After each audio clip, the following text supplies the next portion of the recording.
Bienvenidos una semana más al podcast sobre inversión y educación financiera, fondos de inversión y valores. Mi nombre es Eusebio Gómez, soy asesor financiero y tengo la misión de hacer las cosas de manera diferente, ayudar a muchas personas a lograr buenos resultados financieros y con ello proporcionarles el conseguir la vida que desean llevar.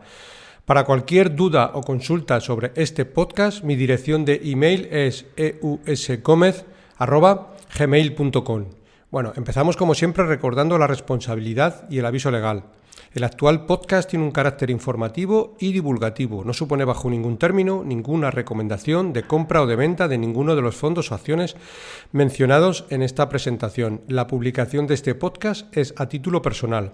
Al reflejar opiniones, su contenido es meramente informativo y por tanto no debe ser tratado como recomendaciones de valoración de cartera, compra o venta de ninguno de los productos mencionados, ni servir de base para recomendaciones de inversión. Cada persona debe conocer su horizonte de inversión y su perfil como inversor. Cada inversor ha de realizar su análisis previo antes de tomar una decisión de inversión y en cualquier caso es responsable de sus acciones.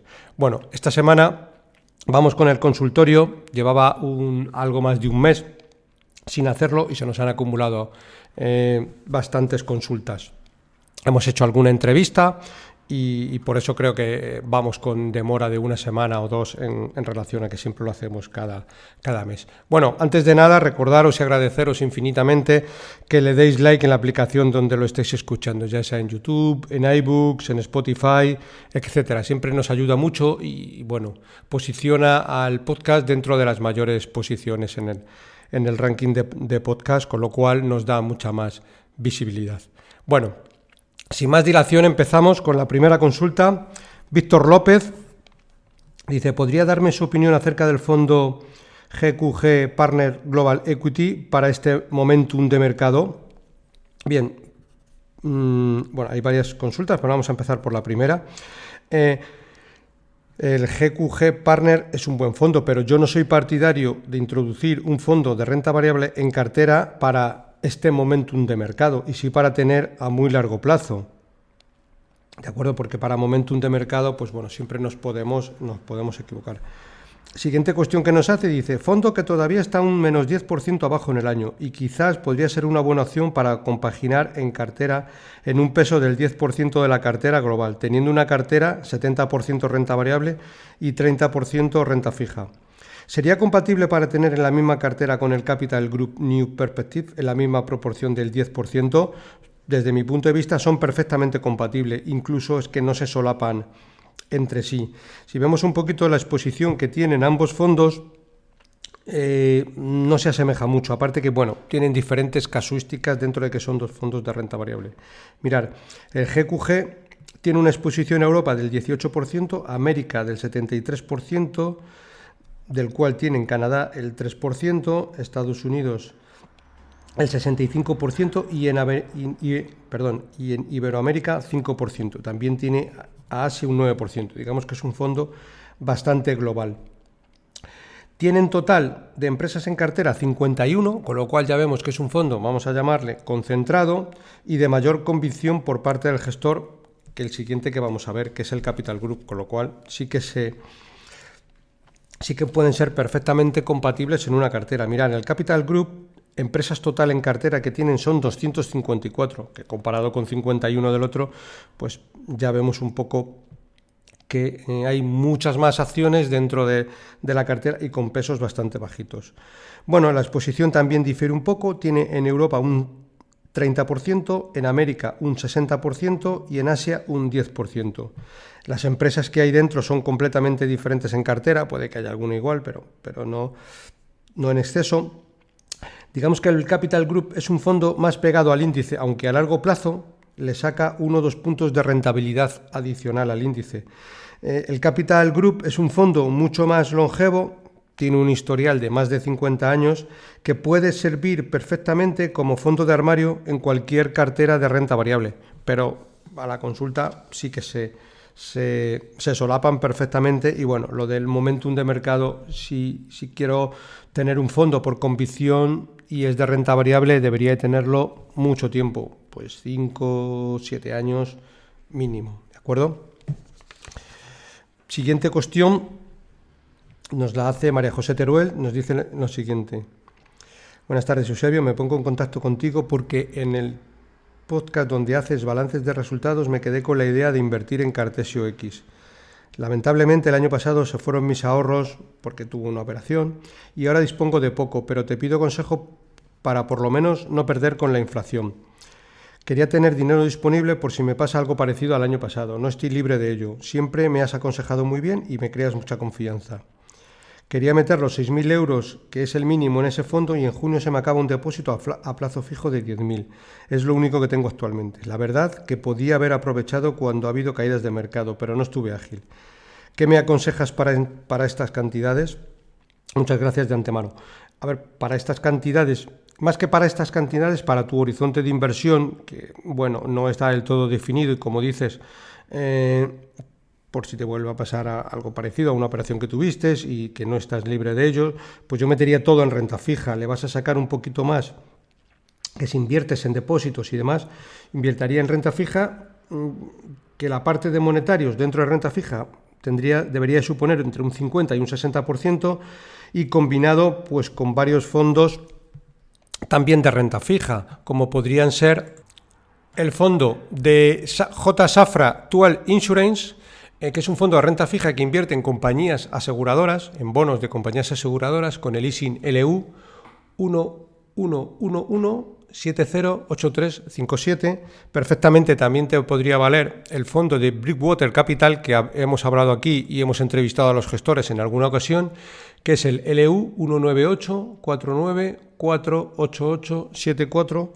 Por supuesto, como comentas, el Cartesio X en una cantidad, bueno, dentro de la cartera adecuada, y también te podría valer perfectamente el Acacia Renta Dinámica, que es un fondo, podríamos catalogar dentro de la categoría de monetarios, pero con un pelín más de muy poco riesgo y sí con una rentabilidad adicional añadida muy interesante. El Acacia Renta Dinámica, estamos hablando del ISIN LU 2748242042.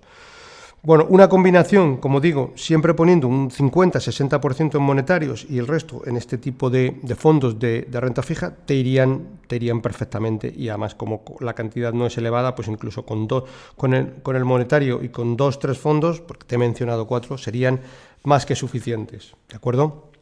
Bueno, siguiente cuestión. Carlos Arce. Buenos días, Eusebio.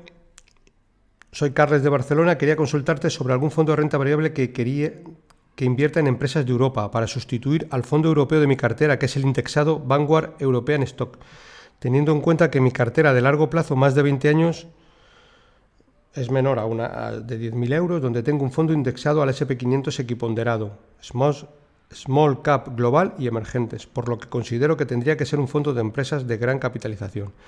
¿Me podrías dar un par de recomendaciones, por favor? He estado mirando el MFS European Value A1, pero en estos últimos 3-4 años no lo ha hecho muy bien.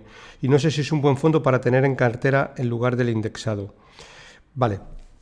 A ver, estamos un poco en lo de siempre, ¿de acuerdo? Bueno, si queremos hacer un indexado, queremos hacer de alguna manera gestión pasiva, que prácticamente pegarnos al mercado y que el mercado se encargue de darnos la rentabilidad.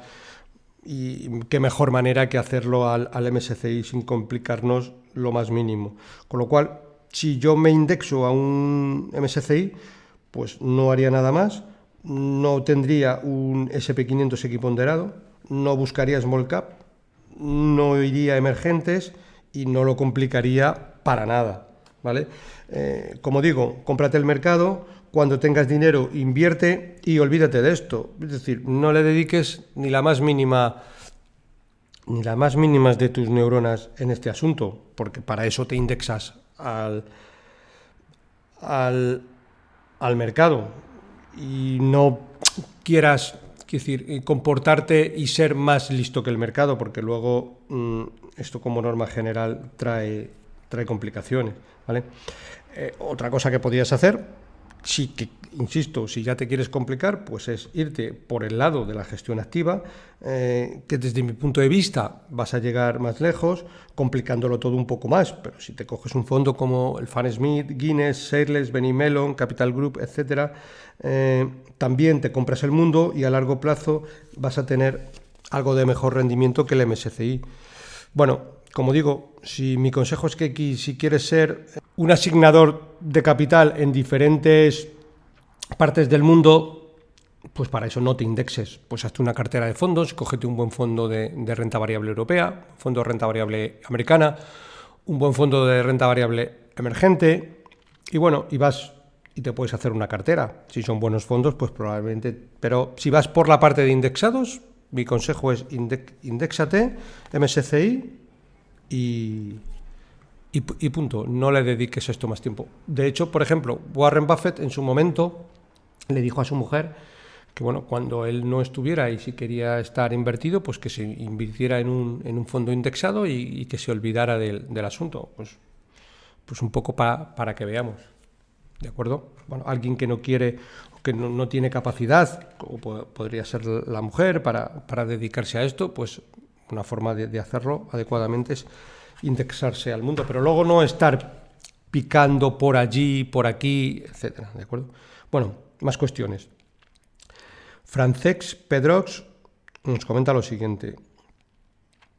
Muchas veces he escuchado que el fondo Baillie Gifford Long Term Global Growth tiene una rentabilidad a largo plazo muy por encima del índice SP500 y MSCI World, pero luego cuando busco su track record no puedo encontrar ninguna clase con más antigüedad que el 2017. ¿Sabrías decirme dónde puedo encontrar más información sobre el track record de este fondo? Y si tienes algún capítulo donde hables sobre él, estoy encantado de escucharlo. Bueno, lo que pasa es que lo que estás viendo es la versión luxemburguesa de este fondo. La versión luxemburguesa de este fondo es de 2017, pero el fondo tiene un historial de 20 años. Probablemente lo sacaran en 2017, la versión luxemburguesa, para poder venderlo en diferentes países, como puede ser España, de donde ellos tienen su sede, ¿de acuerdo? Pero en la web de Baillie Gifford puedes ver el historial entero. Yo, de hecho, lo he sacado de ahí, o bueno, muchas veces pues que la gestora me lo ha enviado directamente, pero en la web vas a tener el historial entero de este fondo, ¿de acuerdo? Que en la web, en la web, que es sencilla, si en el buscador de Google pones Baillie Gifford, te va a salir la web. Probablemente te salga algún fondo y tal, pero si vas, ya ves dónde está la web, que es relativamente sencillo. Bueno, siguiente cuestión. Gonzalo Llana. Eusebio, soy Gonzalo. A la hora de incrementar posiciones en mis fondos favoritos, por ejemplo Guinness, he tenido la duda de hacerlo en su clase en dólar, debido a la bajada de este 0,88 y así tenerlo en las dos clases. En este momento es inteligente hacerlo, diversifica la cartera, es sostenible en el tiempo. También te agradecería una breve pincelada de estos fondos que tengo en el radar. Todos son en euros. Guarda Global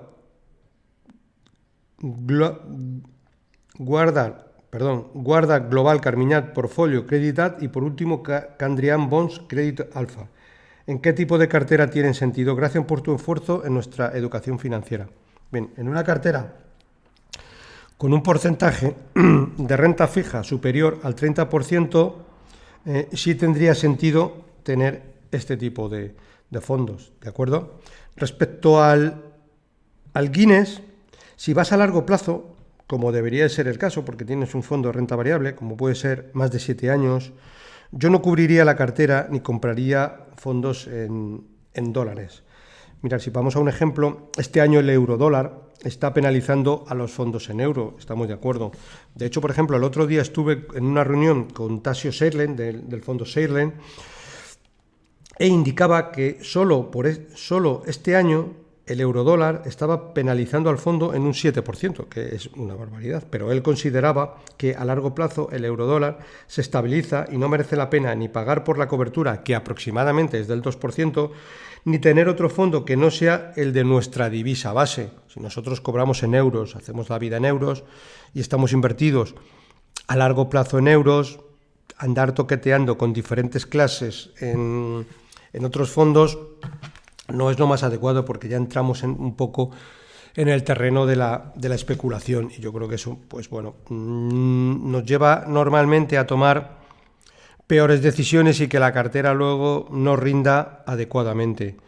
Yo hace muchos años ya escuché incluso a Francisco García Paramés cuando hablaba con los directores financieros de BMW, que ellos decían que, bueno, que a largo plazo, le enseñaban gráficos, que a largo plazo el euro-dólar, es decir, en periodos largos de tiempo se iba mitigando. Y estaba hablando un director financiero de una empresa que vende en todo el mundo, ¿vale? Bueno, no tenía mucho sentido. En cuanto al fondo Carmignac Portfolio Credit que hablas, bueno, es un fondo interesante.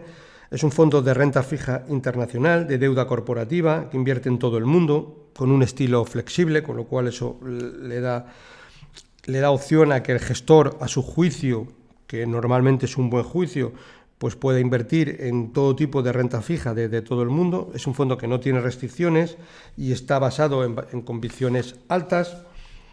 Tiene un riesgo 2/7, con lo cual tiene un riesgo razonable.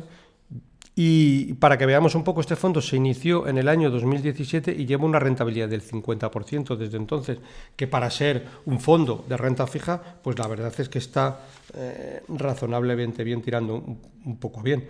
Un poco lo mismo con el fondo Candrian Bonds Credit Alpha, un fondo interesante que bueno, pues que tendría en cartera. No indicas qué porcentaje tienes en cartera, renta fija, renta variable, pero bueno, diversificar, si tu cartera tiene un más de 30% en renta fija, pues este tipo de fondos es interesante, ¿de acuerdo?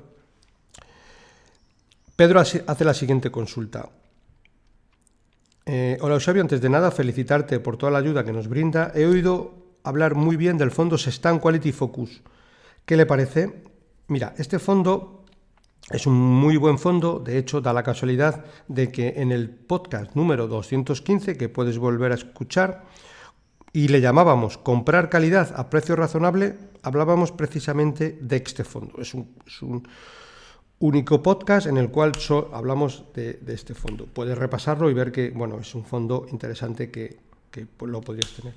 Y dice lo siguiente: entre este fondo y el Incometric Nartes Equity, ¿con cuál se quedaría como fondo de renta variable de calidad? Pues la verdad es que me pones en un prieto importante, porque los dos fondos pues son bastante buenos. Y dependiendo del volumen de la cartera, incluso es que ambos fondos se pueden perfectamente, es decir, no tienen las mismas empresas, y dentro de que invierten un poco en compañías de calidad, tienen estrategias un poco diferentes. Podrías solapar los dos. Si me tuviera que inclinar por alguno de los dos, pues no sabría decirte, porque yo creo que en un periodo de 5-7 años las rentabilidades deberían de ser bastante parecidas. Los dos hacen un poco lo mismo, suelen comprar calidad a precio razonable. Entonces, bueno, pues son similares y deberías de tener una rentabilidad muy similar a bastante largo plazo. Es verdad que, bueno, puedes tener divergencias en un año, es decir, el Sestan Quality Focus un año puede hacer un más 22 y el Nartes un más 17. Bueno, son cosas normales. O al revés, o incluso un año, un fondo le tengas un menos 4 y el otro en más 5. Pero insisto, a 7-10 años, que es como hay que ver este tipo de fondos, la rentabilidad debería de ser similar. Por acabar con la pregunta, si tengo poco capital me decido por uno. Si tengo mucho capital, podría meter los dos perfectamente en cartera, ¿vale? Y ahora un poco lo siguiente. También agradecería su opinión del fondo Fidelity Global Equity Income y el Brandes European Value. Muchas gracias y saludos. Mirar, para mi punto de vista, los dos primeros son claramente mejor que los segundos. El Fidelity Global Equity Income yo no lo tendría en cartera, porque entre otras cosas me gusta más el Fidelity Global Focus. Voy a poner un ejemplo. Tengo un cliente que hace muchos años, estamos hablando de 2014, 2015, vivía en España. Pero trabajaba de director financiero en una empresa en Barcelona, pero le trasladaron a Austria a vivir. Entonces, ¿qué pasó? Cuando estaba en España, los fondos tenían la peculiaridad de que podía ir traspasando fiscalmente ese fondo, con lo cual de vez en cuando pues traspasábamos de un fondo a otro, con los años, no hacíamos movimientos muy deprisa. Invirtió en el Fidelity Global Focus. ¿Qué pasó? Que cuando se fue a Austria, pues evidentemente tuvimos que cambiar la nacionalidad y ponerla austríaca, con lo cual, ¿qué pasó? Que ya, ya no se podía beneficiar de la traspasabilidad, porque en Austria no funciona así. Entonces tienes que vender un fondo y comprar otro. Bueno, el caso es que el cliente no vendió el fondo porque, claro, ya llevaba plusvalías acumuladas y no quiso vender el fondo. Pues bien, este hecho simplemente de que por fiscalidad no le haya interesado vender el fondo y lo siga manteniendo, ha hecho que haya multiplicado por 2,5 el dinero que invirtió 2014, 15 por esa fecha, por estarse quieto. Es verdad que, bueno, vino el COVID, el fondo pues bajó un 25-30% durante esos meses. Luego vino, quiero decir, también 2022 y se comportó, que también tuvo una bajada importante, el 20%, pero insisto, es que ha multiplicado por 2,5 en un periodo de 10 años. Y pues, muchas veces hablo con el cliente, claro, pero es que si lo vendo tengo que tributar y ya tiene que tributar una cantidad importante. Entonces, solo el simple hecho de no haberlo vendido y que lo sigue manteniendo hace que la rentabilidad haya sido estratosférica. Y hablamos del Fidelity Global Focus, que es un extraordinario fondo, pero fijaros, es que ni siquiera lo tengo dentro de mis favoritos. Pero para que veamos un poco que cuando compras un producto de calidad, te sientas y no haces nada. Y como muchas veces digo, recordando la frase que decía Charlie Munger, el socio de Warren Buffett, que se gana más dinero con el culo que con la cabeza. Y viene a ser un poco esto, es decir, si nos estamos quietos en un producto bueno y dejamos que el tiempo, pues, haga lo suyo, la rentabilidad llega sola. ¿Vale? Y no estamos, oye, que ahora viene la crisis arancelaria, me voy a ir de aquí, me voy a poner allí, etcétera, etcétera, etcétera. ¿Vale?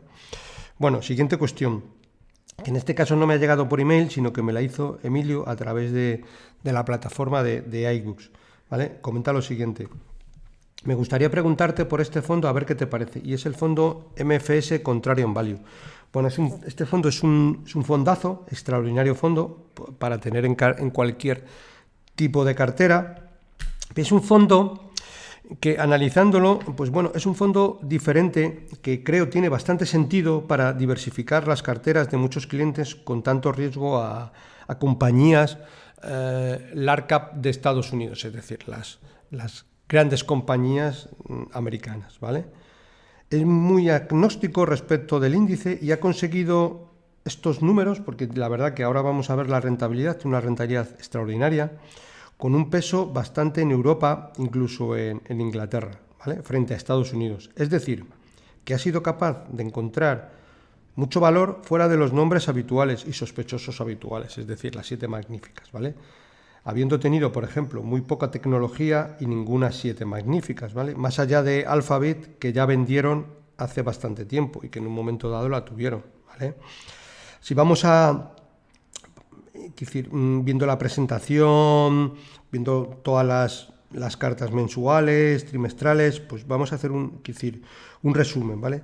Al final se trata de una estrategia value, pero algo diferente, que es verdad que sigue el benchmark, el MSCI World Value, pero para el equipo de gestión un PER muy bajo puede ser engañoso y por eso ellos lo que buscan son empresas que estén teniendo ciertas controversias a corto plazo, pero cuyo negocio principal sea muy fuerte. Y también dicen, evitamos empresas en industrias en declive o con productos obsoletos y nos centramos en aquellas donde el mercado confunde un problema cíclico con uno estructural.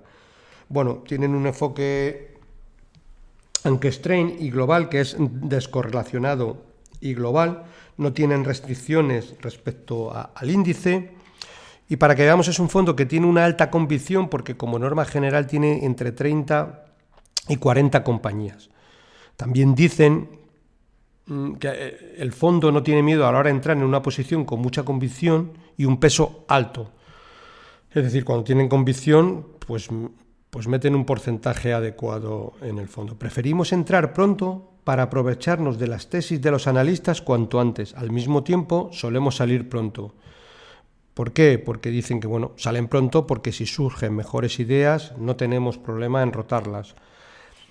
Y en cuanto a la filosofía, pues este no es un fondo value de baja calidad, con mal balance. Y ellos lo que dicen es, no queremos comprar simplemente las empresas más baratas. Eso puede hacerlo cualquiera con un terminal Bloomberg, sino las empresas de más calidad que estén pasando por una controversia a corto plazo, que nosotros vemos como algo cíclico y no un problema estructural.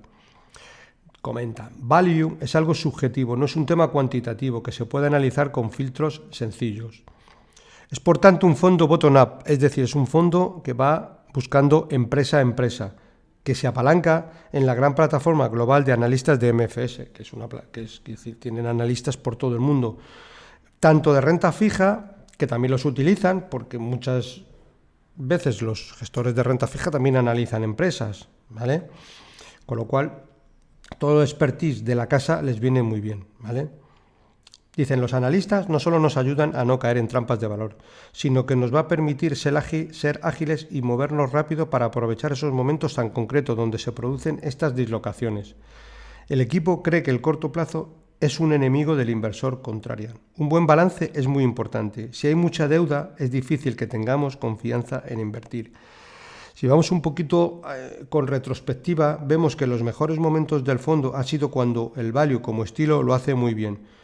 Segundo semestre del 2018 o el cuarto trimestre del 2022. Pero ojo, lo interesante es ver cuando value no lo hace tan bien y el quality lo hace mejor, porque el fondo aguanta bastante bien. Esto se debe al enfoque subjetivo que tienen ellos sobre el value, ¿vale? Hablan también de inversión con margen de seguridad y dicen la protección en mercados bajistas vendrá a través del precio de compra. Esto permite limitar mucho el potencial de pérdida en caso de entornos de caída de mercado. Lo que viene a decir es que si compras muy barato, pues hombre, puede caer un poco más, pero ya estás limitando la pérdida adicional porque estás comprando muy barato, ¿vale? Dice, el apoyo en los analistas globales de MFS será clave para evitar las trampas de valor. Dice, su MOAT, es decir, su foso defensivo, en este caso no va a venir tanto por el high quality y barreras de entrada como en otros fondos de MFS, sino por el precio pagado, buscando un margen de seguridad. Siguen comentando, miramos empresas con un potencial de caída más limitado y mucho potencial de revalorización que nos dan una gran asimetría de retornos para proteger el capital. Esto no quiere decir que no miremos la calidad, el apalancamiento es clave y los buenos balances nos dan tiempo para que las tesis funcionen. La deuda es el enemigo del inversor contrarian. Uno de los motivos por lo que podemos cambiar las tesis en una acción es precisamente si el apalancamiento de la empresa cambia de manera brusca, ya que puede plantear problemas para la hoja de ruta que el equipo tiene marcada. Bueno, hablan de tres tipos de ideas, hablan de diferentes empresas. Pues por ejemplo, dentro de que hay veces que compran quality compounders y dicen compañías muy buenas, de alta calidad, pero que casi nunca están en el rango de precio que buscamos, salvo que surja una controversia, como puede ser en Ryanair, Samsung o Richemont, Apple, Booking, Alphabet, ¿vale? Y dice, la mayoría de los fondos value suelen tener exposición principalmente a energía y bancos. El MFS Contrarian Value solamente ha tenido un nombre en energía y en servicios financieros. Diversificamos con negocios de mayor calidad, como bancas privadas o aseguradoras, que creamos sí pueden aportar valor. Siguen comentando, ser capaces de encontrar buenos negocios infravalorados por el mercado en diversos sectores como industriales, servicios de comunicación o consumo discrecional permiten que en fondo no dependa solamente de periodos de rallies value. Esto ha permitido una rentabilidad relativa al índice muy buena, pero también en términos absolutos, donde en los años 2017 o 2019, cuando el mercado consideraba que el value estaba casi muerto. Bueno, la rentabilidad del fondo desde el año 2020 pues ha sido espectacular, porque mira, por ejemplo, en el fondo anterior que estábamos hablando del Fidelity Global Focus, habrá multiplicado por 2,5 en 10 años, que ya está muy bien. Pero es que 10.000 euros invertidos a principios del año 2020 se han convertido en 25.000 en estos momentos. Entonces, es un fondo extraordinario y que incluso complementa muy bien en cualquier cartera porque descorrelaciona bastante, ¿vale?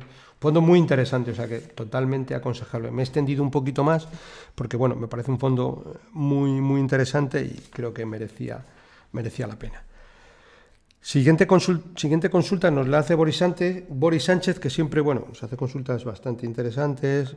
Dentro de la misma consulta vienen 4 consultas, pero bueno. Dice: hola Eusebio, he estado haciendo una planificación financiera con un familiar y hemos llegado a los siguientes objetivos. Compra de un coche a 3 años, compra de un coche a 8 años, compra de vivienda a 5 años, aunque luego se puede alargar el plazo, y jubilación 25 años. Se harían aportaciones periódicas. Y dice: ¿me podría sugerir fondos que podrían funcionar bien en esos plazos y qué rentabilidades se pueden esperar? La idea es tener un fondo para cada objetivo. ¿Te parece bien? Para la jubilación debería tener quizás 2 o 3, uno es renta fija y otro es renta variable, y hacer un 60-40 o algo más. Muchas gracias. Bueno, vamos a empezar por la primera. Comprar un coche a 3 años. La primera, más que centrar, o sea, no nos vamos a centrar, por no hacer esto excesivamente largo, más que centrarnos en fondos, vamos a centrarnos en qué parte deberíamos de invertir en renta fija y en qué parte en renta variable. Porque luego los fondos lo podemos sacar, por ejemplo, cuando hablo de la rentabilidad sobre fondos favoritos, pues ahí tenemos tanto fondos de renta fija como fondos de renta variable, y con esas premisas nos podemos construir la cartera. Vamos a empezar por el primero. Compra de un coche a 3 años. Bien, pues compra de un coche a 3 años, yo lo que haría sería invertir todos los meses 95% en renta fija y un 5% en renta variable. Todos los meses de manera sistemática.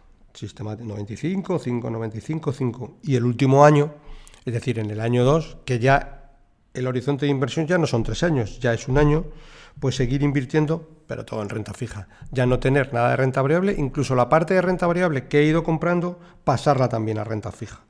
De esa manera, pues deberíamos de obtener unos retornos aproximadamente, haciendo aportaciones periódicas, bueno, pues alrededor del 3,5, 4%, sin prácticamente poquito riesgo, ¿de acuerdo? Segunda cuestión, compra de un coche a 8 años. Bueno, pues aquí haría un poco el efecto contrario, es decir, aquí empezaría con un 90% en renta variable y un 10% en renta fija, y voy aportando en esa cantidad.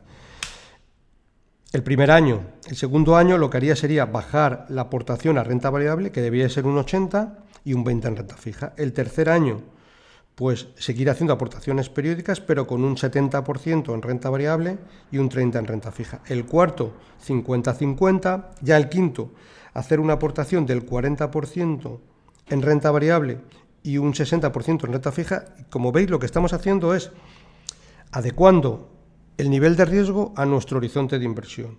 Y claro, hoy nos quedan 8 años, pero claro, en el año 4 ya no nos quedarán 8, nos quedarán 4, con lo cual tenemos que ir adecuando, porque nuestro objetivo ya serán 4 años. Entonces, deberíamos ir bajando el porcentaje, tanto que vamos invirtiendo como lo que se nos va quedando en la cartera global, a tener menos renta variable según nuestro horizonte de inversión sea mucho menor. Porque al sexto año ya deberíamos de tener como máximo un 25% en renta variable y las aportaciones igual, y un 75% en renta fija. Y el octavo año, que seguimos haciendo aportaciones, pues ya las hacemos todas a renta fija, y todo el dinero que hemos ido acumulando también lo deberíamos de tener en renta fija. ¿Y aquí deberíamos de tener una rentabilidad? A ver, dependiendo en la volatilidad de los mercados, etcétera, pues alrededor del 6%, 5 o 6%, en esos baremos nos deberíamos de mover. En la compra de vivienda a 5 años, bueno, pues un poco igual. El primer año, aportaciones periódicas, 50-50, 50 renta fija, 50 renta variable. El segundo año ya vamos bajando el porcentaje en renta variable, tanto en aportaciones como en el acumulado. 40% renta variable, 60% renta fija. Tercer año, 25% renta variable, 75% renta fija. Cuarto año, 10% renta variable, 90% renta fija. El quinto año, todo renta fija. Luego, para la jubilación, 25 años, pues todo en renta variable, los primeros como mínimo 15 años. sin complicarnos. Renta variable, renta variable, renta variable. No, en este apartado no poner nada en renta fija. Porque incluso como vamos a ir haciendo aportaciones periódicas, vamos a ir comprando cuando hay más crisis, cuando hay menos crisis, cuando hay COVID, aranceles, Brexit, lo que sea. Todo en renta variable. Evidentemente, cuando nos empiecen a quedar menos de 10 años, pues ya tenemos que volver a coger, por ejemplo, la estrategia que teníamos, la de compra del coche 8 años, y poquito a poquito ir incrementando la parte en renta fija para en los últimos 4 años, pues prácticamente no tener nada de renta variable, todo el capital que hayamos acumulado ya lo tendremos, será un capital adecuado, con un retorno pues que debería estar en los entornos del 10%, pero que en los últimos años, si viene una caída de mercado fuerte, a nosotros ya no nos coja, porque ya tenemos casi todo el capital, nos queda poco para jubilarnos en renta fija. Eso sería un poco la estrategia, ¿vale?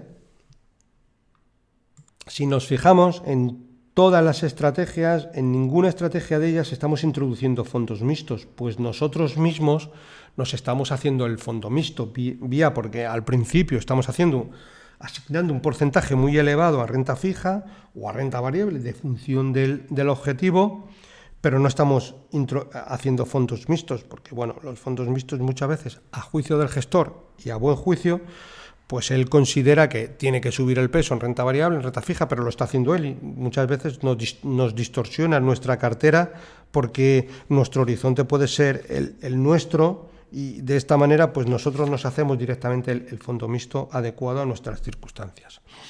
Siguiente cuestión. Carlos Juliánez dice lo siguiente. Buenas, Eusebio, un saludo. Tengo un par de dudas que, aunque pueden que sean una tontería, revolotean por mi cabeza. La primera es sobre la financiación de compañías y empresas. Si bien, aparte de otros mecanismos de financiación, muchas de ellas emiten deuda y salen a cotizar vendiendo acciones para ello. Se entiende que el dinero que reciben de los compradores de deuda se use para financiarse, pero el dinero de los accionistas, como tal, que compran acciones en bolsa, lo usan para financiarse también, es decir, ese dinero que va a parar a la cotización del valor en bolsa, si lo usan para su financiación, ¿no desvirtuaría el valor y precio de cotización? Vamos a empezar por lo primero. Una empresa para financiarse tiene varias vías. La primera es ir al banco y pedir un préstamo bancario. Paga sus intereses al banco y de alguna manera pues se financia. Tiene otra segunda opción, que en lugar de ir al banco a pedir un préstamo, pues emite bonos, que tendrá que pagar intereses a los bonistas. Y tiene una tercera opción, que es emitir acciones. Pero cuando emite acciones es porque hace una ampliación de capital, ¿vale? Y ese importe hace que el capital de la sociedad sea mayor y que con ese dinero la empresa pues lo utilizará para pues comprar naves, abrir nuevos negocios, abrir nuevos mercados, etcétera, lo que consideren, ¿vale? Pero como norma general, las empresas aumentan capital muy pocas veces. En cambio, es más normal que emitan bonos o pida dinero al banco.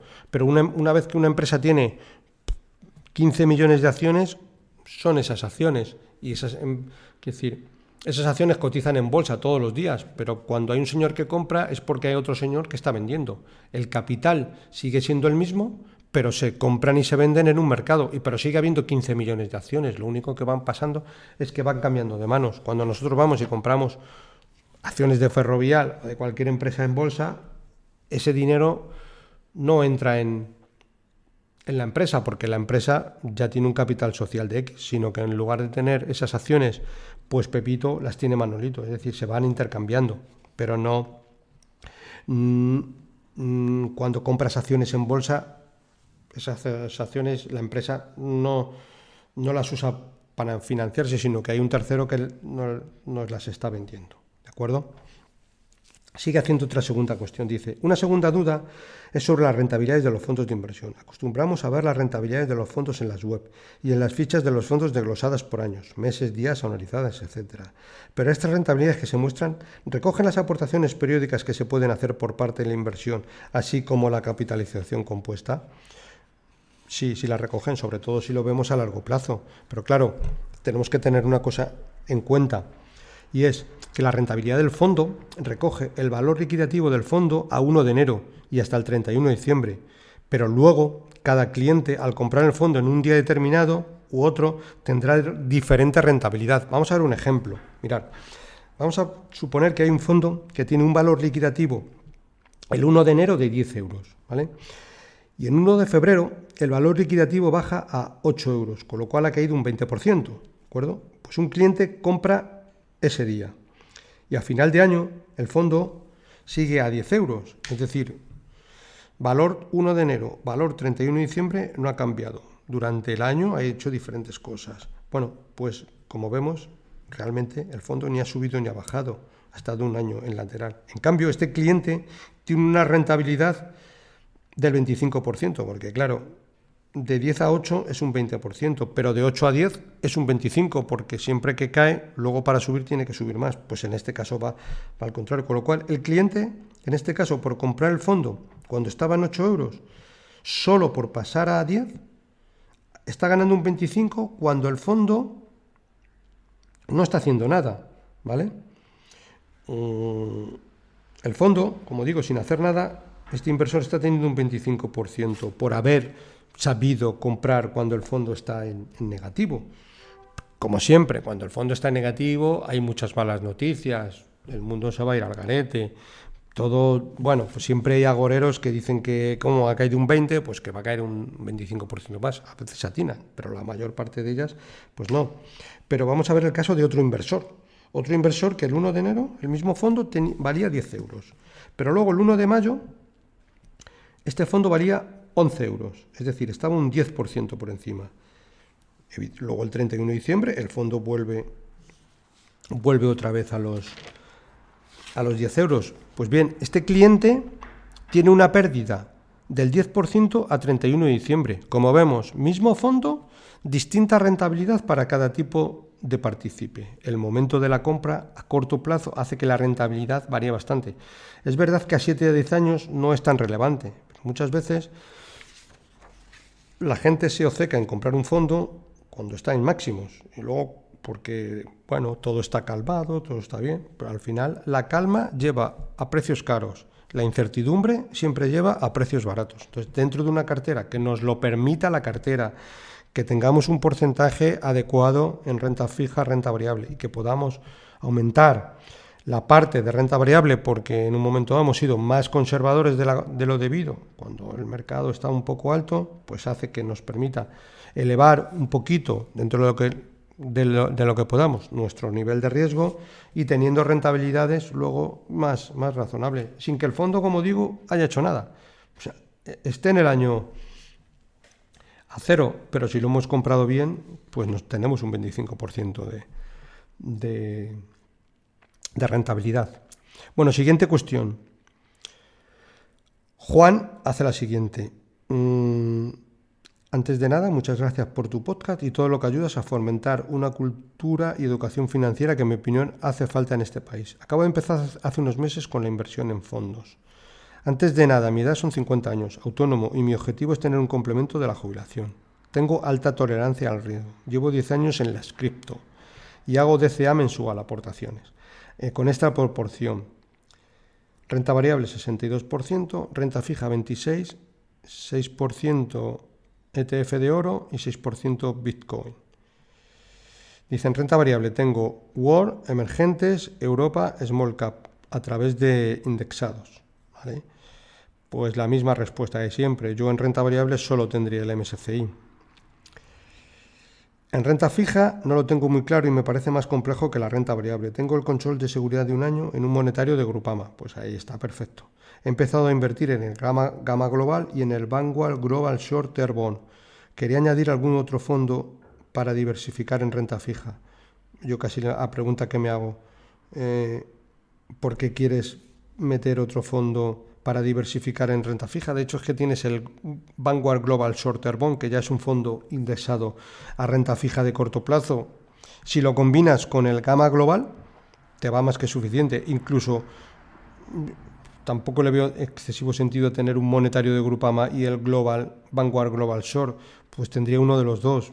A lo mejor incluso combinado con el Gamma Global, que es un poco diferente. Es un fondo de renta fija que invierte en bonos, que no, como norma general suelen ser bonos de corto plazo, pero bueno, gestor, que es Gabriel Castro, y que una vez al año siempre se pasa por aquí, por el podcast, lo hace bastante bien, tanto en los dos fondos de renta fija como de renta variable, ¿de acuerdo?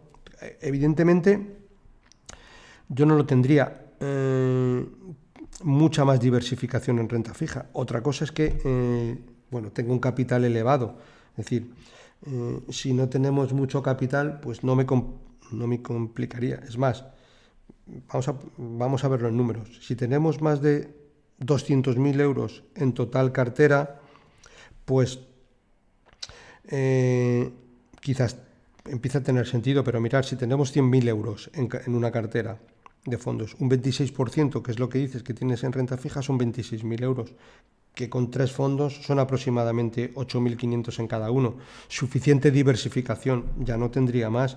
Bueno, si a lo mejor tengo pues más de 200, más de 300, más de 400.000, puede llegar a tener su sentido, pero por menos no tiene sentido la parte de renta fija tener tanta diversificación, ¿de acuerdo? Quizás por darle una pincelada final, lo que yo sí haría sería tener una cartera en renta fija con ese porcentaje que comentas, que es del 26%, pero las aportaciones periódicas, como tu objetivo pues son mínimo, tienes 50, pues mínimo 15, 16, yo todas las aportaciones periódicas las haría en renta variable.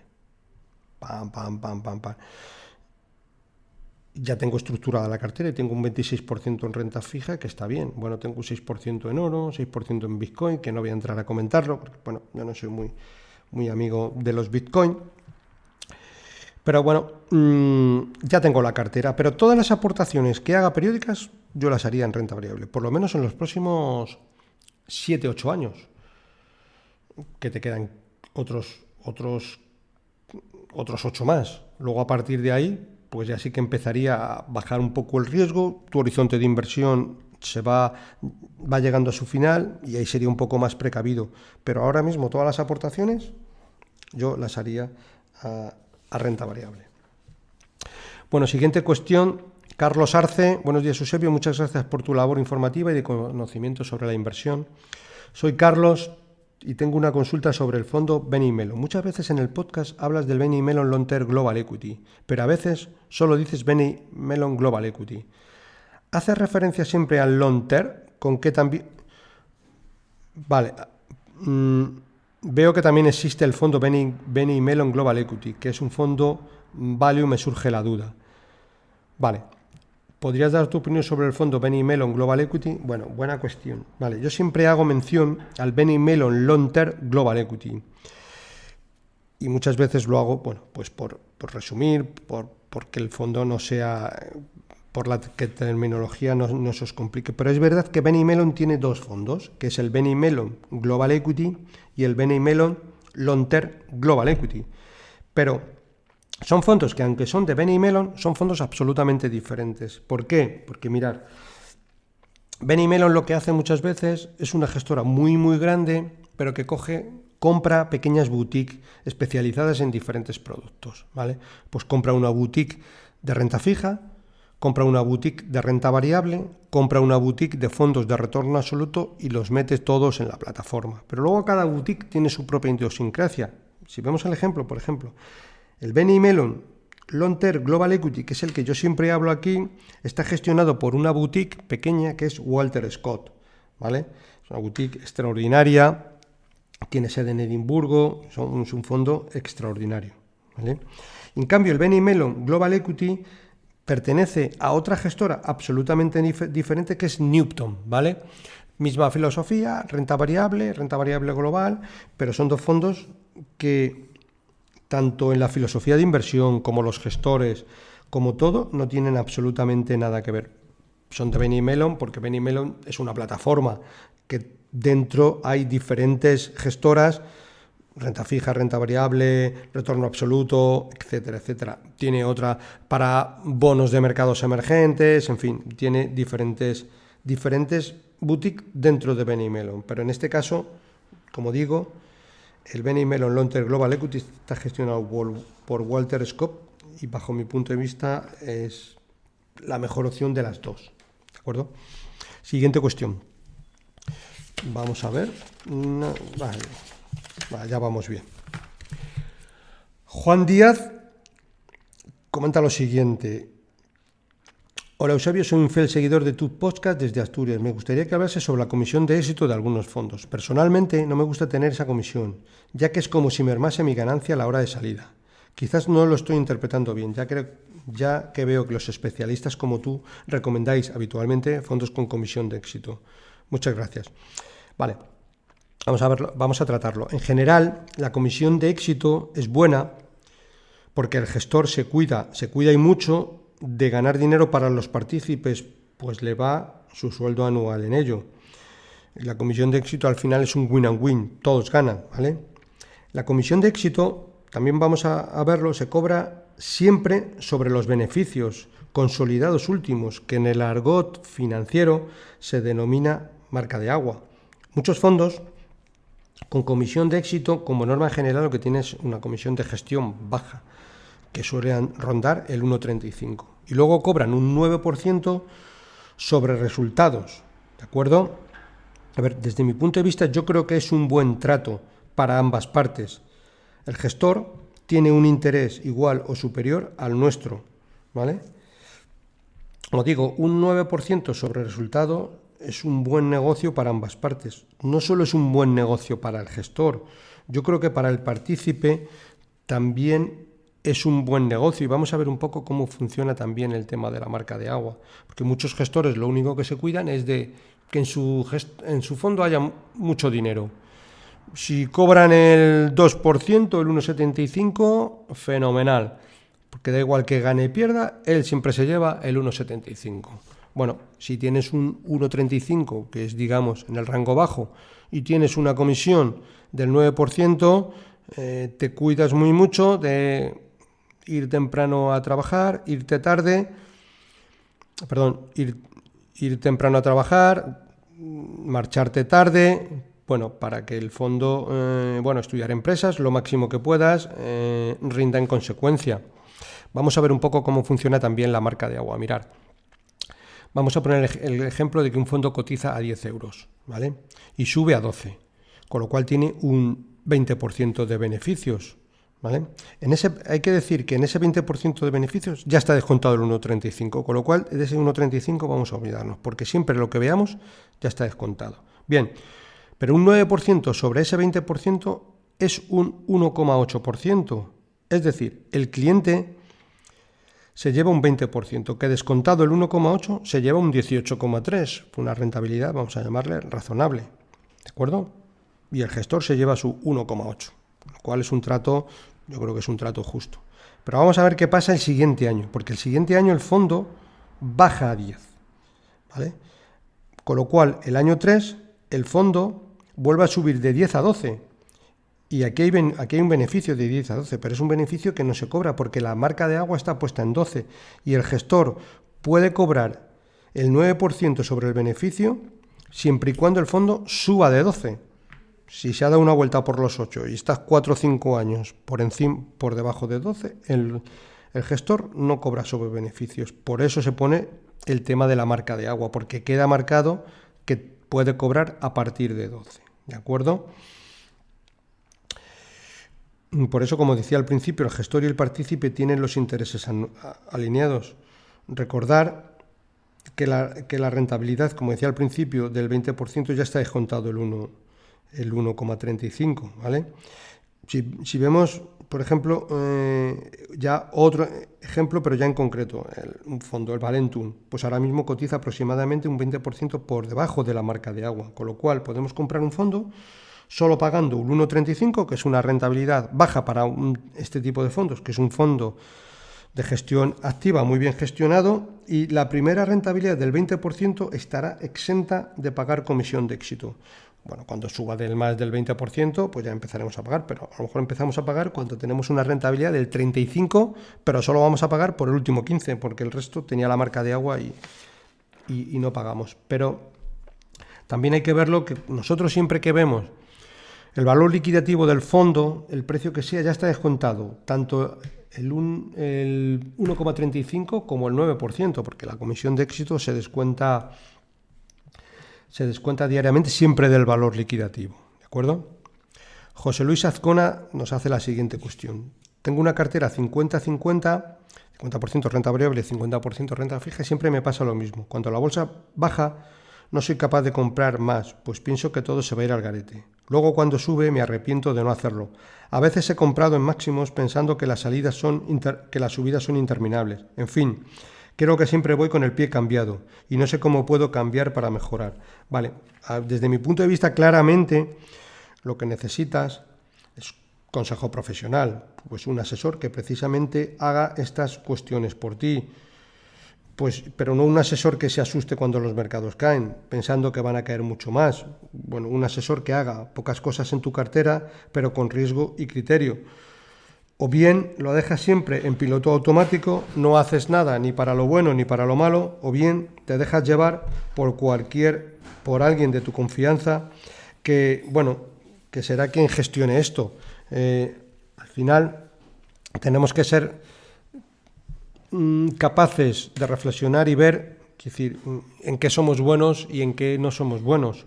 Si yo me miro al espejo, pues yo, por ejemplo, soy incapaz de cambiar el aceite al coche, soy incapaz de hacerme una limpieza dental en condiciones. Cuando tengo un problema en casa de fontanería, pues lo que hago es que llamo a un fontanero, entre otras cosas porque no soy nada más manitas.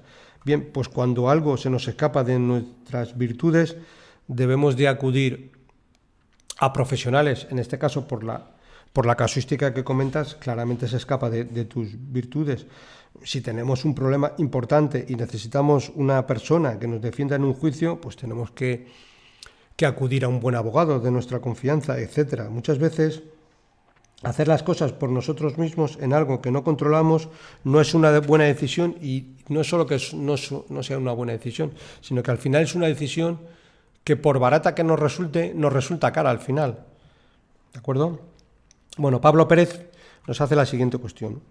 Las cuentas remuneradas están bajando bastante la rentabilidad. ¿Qué opciones propones para un inversor conservador?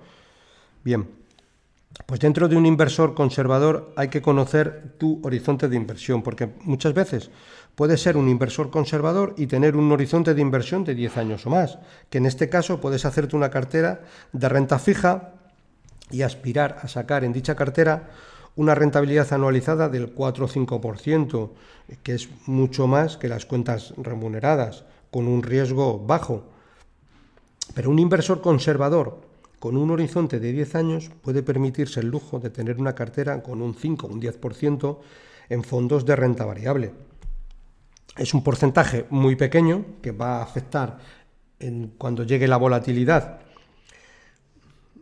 en un grado bastante menor, y nos va a dar una rentabilidad a largo plazo razonable. Mirad, por ejemplo, si vamos a algunos fondos de renta fija clásicos españoles, como puede ser el Cobas renta fija o el Advalor renta fija, tienen aproximadamente un 5 o 10% en renta variable, y son fondos de renta fija a corto plazo. En su momento, cuando Paramés estaba en Bestinver, el fondo de renta fija que tenía era un 90% letras a corto plazo del bono alemán o del bono español, y un 10%, 5 o 10% en renta variable. Las rentabilidades a largo plazo eran decentes. Puedes construir una cartera en fondos en renta fija con esta premisa, y luego dentro de tu horizonte de inversión, aunque seas conservador, ¿vale? En el podcast número 255 pues hablo un poco también de cómo construir una cartera en fondos de renta fija. Bueno, pues por esta semana es todo. He llegado hasta el final. Bueno, al final nos ha llevado, como siempre, casi prácticamente la hora. Bueno, pues como siempre me despido. Para cualquier consulta o comentario sobre este podcast puedes enviarme un email a la dirección eusgomez@gmail.com. Si te ha gustado el programa, te agradezco que le des un me gusta en la aplicación donde lo estés escuchando. Un saludo muy cordial, paciencia y buenas inversiones.